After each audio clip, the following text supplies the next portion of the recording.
ખારાખોડા road ઉપર Scorpio S11 classic ગાડીમાંથી ભારતીય બનાવટની દારૂ બિયરની બોટલના 1414 સહિત કુલ કિંમત ₹18,83,132નો મુદ્દામાલ સાથે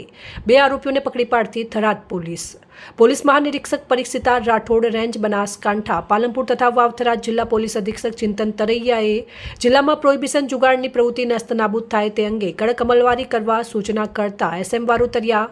વિભાગીય પોલીસ અધિક્ષક થરાદ વિભાગ તથા AG Rabari police inspector Tharad police સ્ટેશનના માર્ગદર્શન હેઠળ થરાદ પોલીસ સ્ટેશનના પોલીસ સ્ટાફના માણસો પોલીસ સ્ટેશન વિસ્તારમાં પેટ્રોલિંગમાં હતા તે દરમિયાન વાતમી હકીકત મળેલ કે ખારાખોડા તરફ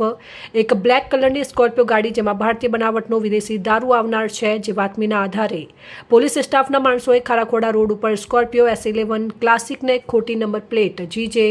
05JQ0555 જેનો સાચો નંબર RJ12UA 5486 ગાડીમાં ગેરકાયદેસર અને વગર પાસ પરમિટના ભારતીય બનાવટના દારૂ બિયરની બોટલના 1447 કિંમત ₹3,83,132નો મુદ્દામાલ મળી આવતા દારૂનો જથ્થો સ્કોર્પિયો S11 ગાડી તથા નંબર પ્લેટ સહિતનો મુદ્દામાલ મળી કુલ કિંમત ₹18,83,132નો મુદ્દામાલ હેરાફેરી કરતા બંને આરોપીઓને પકડાઈ જઈ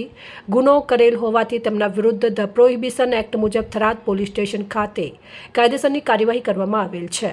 આરોપીઓમાં દિનેશ કુમાર ઉર્ફે કરશન કુમાર સન ઓફ ચેલારામજી રબારી, રહેવાસી લાખણી, ધુમડિયા રોડ, તાલુકો બાગોડા, સ્વરૂપસિંહ સન ઓફ ફૂલસિંહ અચળસિંહ રાવળા, રાજપૂત, રહેવાસી ભાલની વીજળી ઘરની સામે, તાલુકો બાગોડા। અહેવાલ જીતુ બારોટ, પ્રદીપ અંતરાલ, ન્યૂઝ।